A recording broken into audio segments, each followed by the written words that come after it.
राजा हो या रंक, सर पर पगड़ी हर किसी के लिए अपनी प्रतिष्ठा होती है।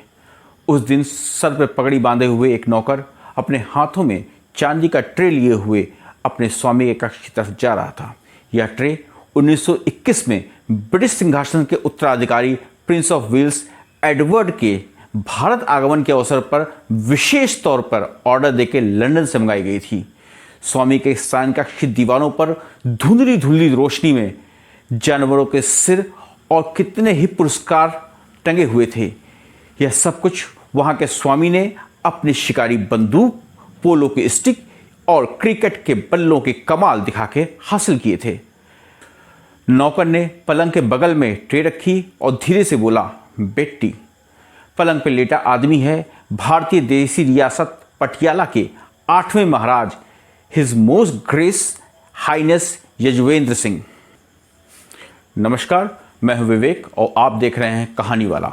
आप लोगों से गुजारिश है कि आप लोग प्लीज़ चैनल को सब्सक्राइब करें और यदि पसंद आए तो अपने यार, दोस्त, रिश्तेदार जो भी आपके व्हाट्सएप ग्रुप में हों, टेलीग्राम ग्रुप में हों, उन सभी को इस वीडियो को फॉरवर्ड करें। यजुवेंद्र सिंह जी विश्व के सबसे अद्भुत संगठन के अध्यक्ष थे। वह एक ऐसा संगठन था जिस पे अभी तक ना तो किसी आदमी का प्रभुत्व था और ना आगे चलकर किसी के रहने की आशा थी। यह भारत के नरेंद्र मंडल के अध्यक्ष थे, chancellor of the chamber of Indian princess. जितने भारतीय रजवाड़े थे उनके संगठन का ये अध्यक्ष थे। इस चैम्बर ऑफ इंडियन प्रिंसेस में शामिल 565 महाराजा, नवाब, राजा और दूसरे रजवाड़े सन 1947 में भारत के 1/3 भूभाग पे, जिसमें देश की 1/4 आबादी रहती थी, उसके सार्वभौम शासक बने हुए थे। ये जो मैप आप देख रहे हैं ये 1947 का मैप है। जो गुलाबी रंग से जो क्षेत्र दर्शाए गए हैं वो भारतीय रजवाड़ों के क्षेत्र हैं और पीले रंग से दर्शाया हुआ क्षेत्र ये ब्रिटिश इंडिया का क्षेत्र है। पीले रंग पे जो दर्शाए हुए क्षेत्र हैं उस पर ब्रिटिश सीधे शासन करते थे और गुलाबी रंग वालों पे भारतीय रजवाड़े शासन करते थे। आप देख सकते हैं कि 1/3 क्षेत्र पे ये रजवाड़े शासन कर रहे थे उस वक्त 1947 में। भारतीय रजवाड़े इस बात का जीता जाता प्रमाण थे कि अंग्रेजों के शासन में 2 हिंदुस्तान थे। एक प्रांतों का हिंदुस्तान जिसका शासन दिल्ली की केंद्रीय सरकार चलाती थी, मतलब उस वक्त की ब्रिटिश सरकार, और दूसरी रजवाड़ों का एक अलग भारत था। इन रजवाड़ों का सिलसिला जिनका आधुनिक युग से कोई संबंध नहीं था, उस समय से चला आ रहा था जब अंग्रेजों ने भारत के विभिन्न टुकड़ों को अलग अलग समय पर जीता था। जिन शासकों ने अंग्रेजों का खुली बाहों से स्वागत किया था उन्हें शाही गद्दियों पर इस शर्त पे बने रहने दिया गया, इस शर्त पे अधिकार दिया गया कि वो अंग्रेजों की सर्वोपरि सत्ता को मान लें। इस बिरादरी में दुनिया का सबसे अमीर आदमी भी था और इतने गरीब रजवाड़े भी थे जिनका पूरा राज्य मवेशियों के चारागाह से बड़ा नहीं था। 400 से अधिक रियासतें ऐसी थीं, 565 में से 400 से अधिक रियासतें ऐसी थीं जिनका भूभाग 20 वर्ग मील से अधिक नहीं था।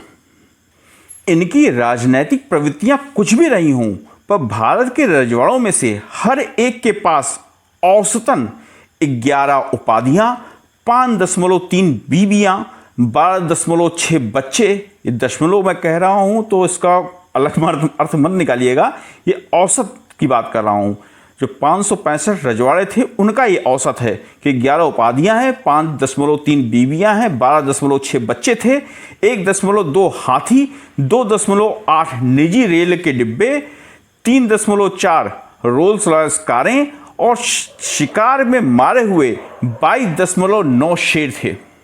भारत में छोटे बड़े सभी रियासतों के बारे में जो भी किस्से कहानियां प्रसिद्ध थीं वे उनकी बिरादरी के बहुत ही थोड़े से लोगों की देन थी, जिनके पास इतना धन था और इतना फालतू समय था और उनके अब इतना गहरा शौक था कि वे अपनी कल्पनाओं को साकार कर सकते थे। बड़ौदा के महाराज तो एक तरह से सोने और हीरे जवाहरात की पूजा करते थे। दरबार में वह जो पोशाक पहन के आते थे वह सोने की तार की बुनी हुई होती थी। उनके पास हीरे जवाहरात का जो ऐतिहासिक संग्रह था, उसमें दुनिया का 7वां सबसे बड़ा हीरा सितारे दक्कन भी था, और वह हीरा भी था जिसे फ्रांस के सम्राट नेपोलियन तृतीय ने अपनी प्रेमिका यूनिस को दिया था। उनके रत्न भंडार में बहुमूल्य मोतियों से बुनी हुई कई पर्दे थे, जिन पर माणिक्य और पन्ने से खूबसूरत बेल बूटे बनाए गए थे। भरतपुर के महाराजा के पास इससे भी अनोखा संग्रह था। उनके पास शानदार कारीगरी के नमूने हाथी दांत के बने हुए थे। कपूरथला के सिख महाराज की पगड़ी पर दुनिया का सबसे बड़ा पुखराज किसी दानवी जंतु की आंख की तरह चमकता था। पटियाला के सिख महाराज के रत्न भंडार में सबसे अनमोल रत्न मोतियों का हार था, जिसका बीमा इंग्लैंड के मशहूर लॉयड बैंक ने 10 लाख US$ में किया था। समझ सकते हैं आप, 10 लाख US$ उस वक्त। लेकिन उसमें भी सबसे अनोखी थी हल्के आसमानी रंग की 1001 हीरों से जड़ा हुआ उनका एक कवच।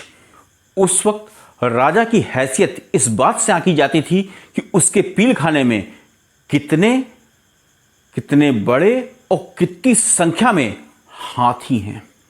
जब हैनिबल ने अपने हाथियों की सेना लेकर एल्प्स पर्वत के पार चढ़ाई की थी, तब से विश्व ने किसी एक जगह पे इकट्ठा होकर इतने हाथी नहीं देखे थे जितने साल में एक बार दशहरे के अवसर पर मैसूर में इकट्ठा होते थे।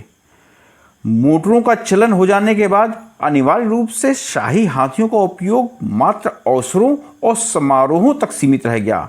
भारत में पहली कार 1892 में मंगाई गई थी, जो महाराजा पटियाला के मोटर खाने की शोभा बढ़ाती थी।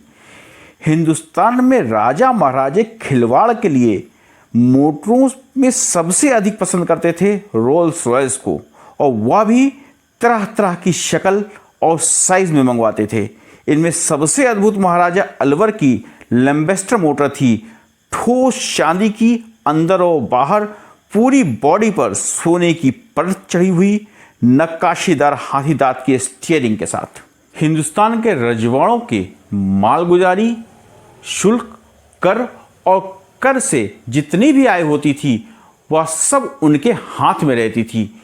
इसलिए वो जिस तरह से भी चाहते थे अपनी हर इच्छा को पूरी कर सकते थे। जूनागढ़ के नवाब कुत्तों का अजीब शौक रखते थे। उनके पास लगभग 8000 ब्रीड के कुत्ते थे। हर कुत्ते के पास एक अपना नौकर होता था।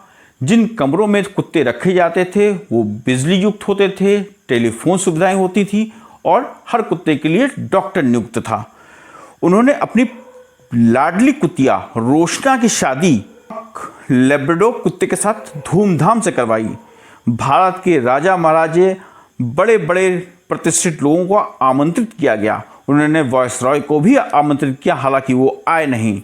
1.5 लाख बाराती आए थे। 9 लाख रुपए खर्चा हुए थे उस शादी में। उस वक्त जूनागढ़ की आबादी थी मात्र 6,20,000। कपूरथला के महाराजा जब पेरिस में वर्साई का महल देखने गए तो उन्हें यह विश्वास हो गया कि फ्रांस के महान सम्राट लुई 14वें ने उनके रूप में नया जन्म लिया है। उन्होंने फ्रांस के कारीगरों को बुलाकर हिमालय की तलहटी में हूबहू वर्साई के महल जैसा एक महल बनवाया।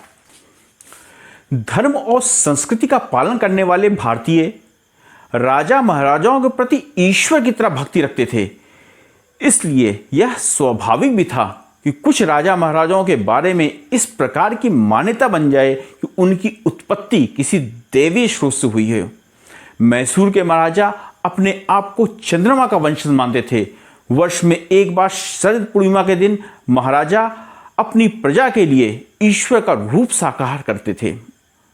भारत में राजा महाराजा आस्तिक हों या नास्तिक, आर्य हों या मुसलमान, अमीर हों या गरीब, वासना प्रिय हों या संत स्वभाव के हों, लगभग 2 शताब्दियों से भारत में ब्रिटिश शासन के सबसे मजबूत आधार स्तंभ थे। अंग्रेजों पे आरोप लगाया जाता रहा कि उन्होंने फूट डालो और राज करो की नीति से भारत पर शासन किया। अंग्रेजों ने रियासतों से संबंध रखने के लिए इस नीति का बहुत सही उपयोग किया। और अंत में आप लोगों से पुनः गुजारिश है कि आप चैनल को प्लीज़ सब्सक्राइब कीजिए और वीडियो को शेयर जरूर कीजिए। धन्यवाद।